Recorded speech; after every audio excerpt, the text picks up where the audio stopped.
Eu adoro Os Fantasmas Se Divertem, de 1988. Quem não adora também, né? Ele faz parte daquela primeira leva de filmes do Tim Burton em que ele tava refinando definitivamente o senso estético que ele já vinha apresentando nos curtas sensacionais dele e no primeiro longa-metragem dele, o As Grandes Aventuras de Pee Wee Herman, de 85. E quando chegou Os Fantasmas Se Divertem, aí ficou claro de uma vez por todas que o Tim Burton tinha vindo pra ficar. Era um filme que combinava com uma sagacidade fantástica a premissa super criativa dele, o senso de humor macabro, mas muito afinado, muito engraçado, e o estilo sombrio com as suas influências óbvias do expressionismo alemão, e ao mesmo tempo multicolorido do Tim Burton, que exalava uma intensidade, uma vida numa história que, ironicamente, girava em torno de fantasmas, de gente morta. Nesse meio do caminho, ele criou vários elementos que se tornaram icônicos no imaginário popular, como a identidade visual e a ambientação toda do filme, o número musical inesquecível do Banana Boat e, lógico, o personagem que dá título ao filme em inglês e que virou um fenômeno até hoje muito marcado na memória de todo mundo. O Beetlejuice, do Michael Keaton. Ih, falei o nome dele uma vez. Tem que tomar cuidado pra não falar outras duas. Enfim, Os Fantasmas Se Divertem simplesmente foi um filme em que todas as peças estavam no lugar e todo mundo ali estava na sua melhor forma. Não é à toa que foi o filme que catapultou o Tim Burton pra, já no ano seguinte, ser contratado pela Warner pra dirigir nada mais, nada menos do que o filme do Batman. Inclusive, eu acho muito engraçado que é um filme que tem 36 anos e mesmo assim, as gerações que vieram depois continuaram assistindo, conhecendo e adorando aquele filme. Eu conheço muita gente mais ou menos da minha idade, uns 25 anos mais ou menos, que adora Os Fantasmas Se Divertem, ou que pelo menos estão ligadas e já viram o filme pelo menos uma vez na vida. Dito isso, dada toda essa memória icônica do filme de 88, é lógico que desde o lançamento do filme, lá atrás, já tinha quem perguntasse, pô, e aí? Será que Os Fantasmas Se Divertem um dia vai ter uma continuação? Essa pergunta ficou ecoando por muitos e muitos anos, e por muito tempo Hollywood estudou formas e bolou ideias e rascunhou maneiras pra ver se um dia Beetlejuice 2 saía do papel. Eita, falei o nome de novo.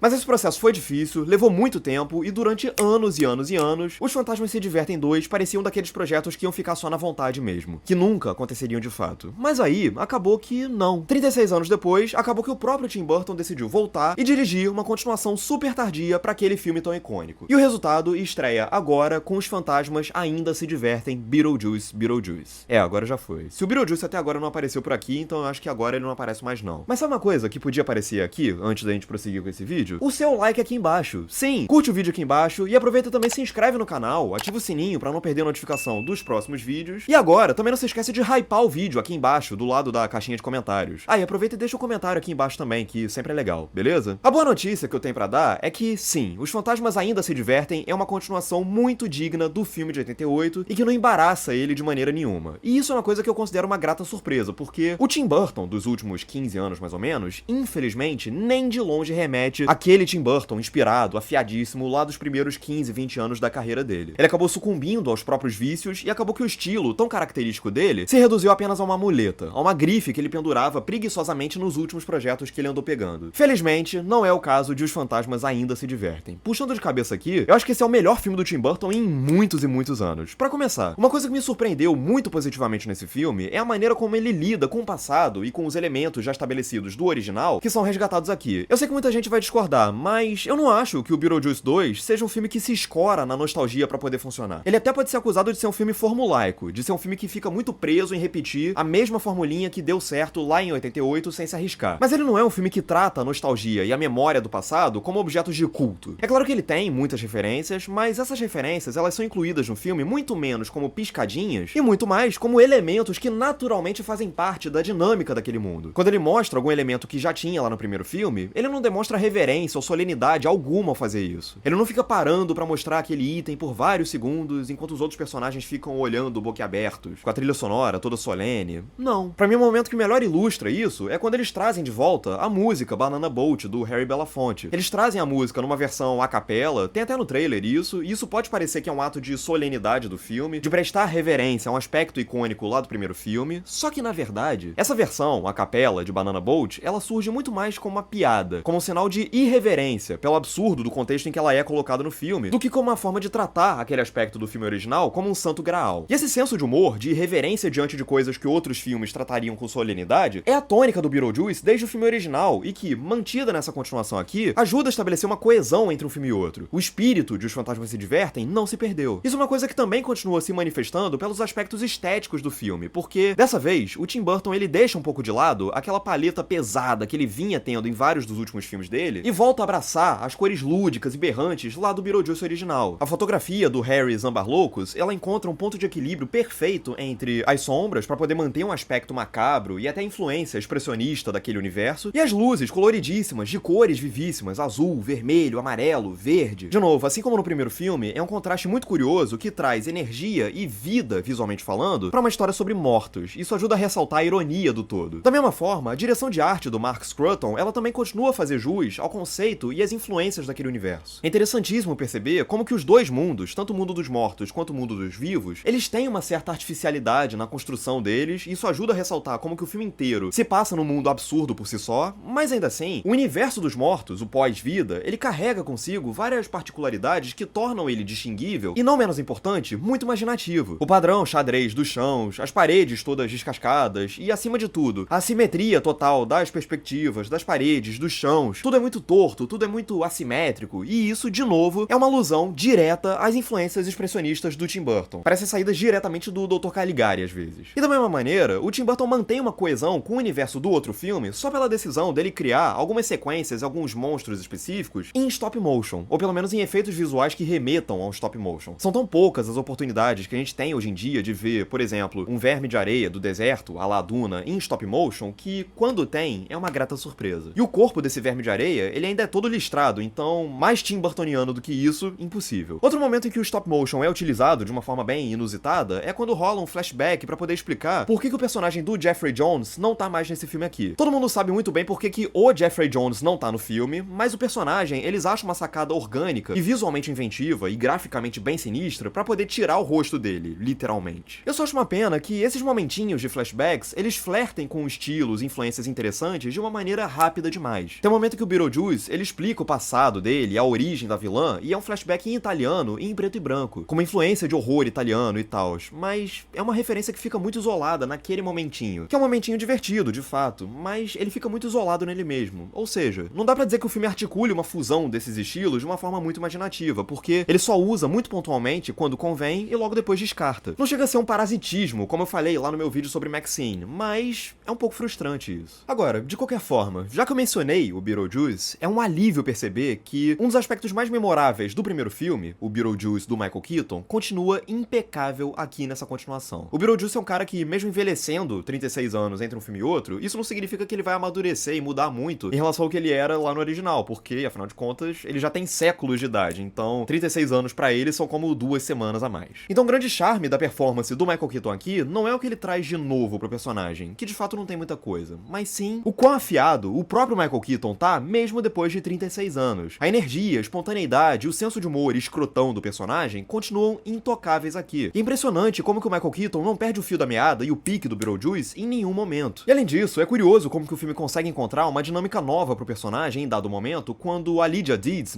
da Winona Ryder, é forçada a se aliar e trabalhar em conjunto com o Beetlejuice pra poder alcançar um objetivo específico. E a Winona Ryder é outra que se sai muito bem ao reinterpretar aquela personagem 36 anos mais velha. Ela continua sendo uma mulher muito interessada no sobrenatural, mas agora ela também é uma mãe hiper preocupada com a filha, e somado a isso, traumatizada pela lembrança do Beetlejuice lá no filme de 88. A Catherine O'Hara sempre é uma atriz divertida de se ver. Nesse filme aqui, o egocentrismo e a falta de noção da personagem são o que tornam ela tão engraçada, mas eu diria que um dos grandes destaques do filme é a Jenna Ortega, que é uma atriz que parece que nasceu pra ser filmada pelo Tim Burton, porque ela tem aqueles olhões bem expressivos, Ela já demonstrou em outras ocasiões que ela é muito hábil ao interpretar garotas deslocadas, que tem uma vibe meio estranha, meio sinistra dentro de si, e curiosamente, é justamente essa vibe sinistra que torna essas personagens dela tão simpáticas. Ela já fez isso com o próprio Tim Burton, quando ela fez a Wandinha lá na série da Netflix, e aqui no Beetlejuice 2, ela não só tem a oportunidade de retratar muito bem esse deslocamento social da personagem, mas também o senso de humor, que ela demonstra ter muito. Quando ela precisa se entregar a um humor mais físico, ou uma reação mais engraçada, ela sempre demonstra ter um timing bem bacana. E pra finalizar, o Willem Dafoe é o Willem Dafoe, isso sempre é um ponto a mais pro filme. Aqui ele interpreta um personagem que é um ator que, quando ele era vivo, ele interpretava um policial numa série de filmes, mas ele morreu no set de filmagem, e aí agora, no pós-vida, ele tenta comandar a polícia no pós-vida, enquanto ele tenta manter essa pose de galã de ação que ele tinha quando ainda era vivo. O conceito do personagem é interessante por si só, e ele permite que o Willem Dafoe explore o próprio timing cômico nas oscilações de fala e nas poses que ele faz, que é um prazer à parte. Aliás, falando desse personagem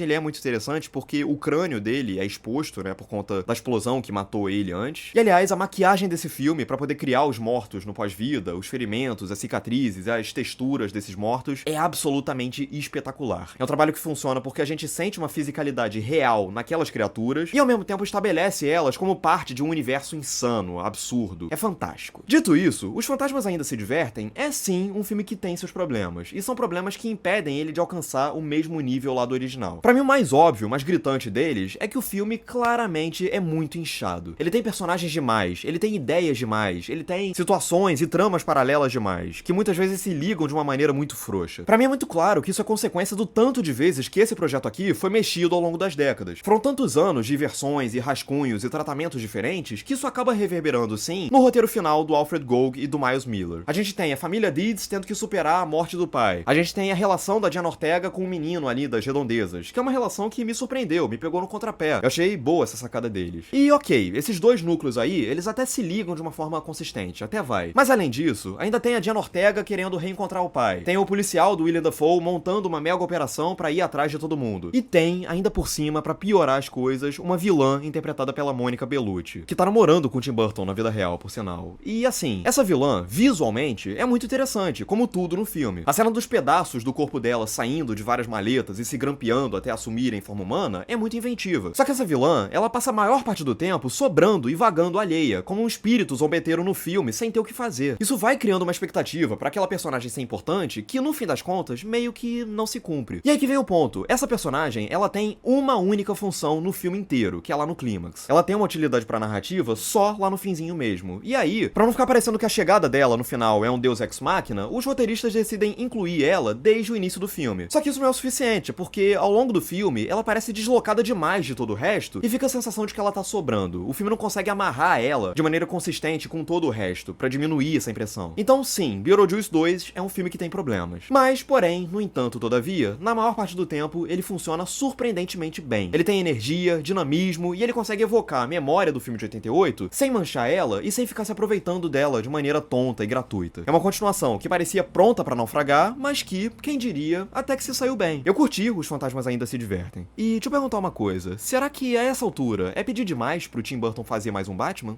É isso, agora eu quero saber de você, o que você achou de Os Fantasmas Ainda Se Divertem, Beetlejuice. Deixa seu comentário aqui embaixo, curte o vídeo, se inscreve no canal, ativa o sininho pra não perder a notificação dos próximos vídeos, lembra de hypar o vídeo aqui embaixo, do lado da caixinha de comentários, e é isso. Um grande abraço e até a próxima.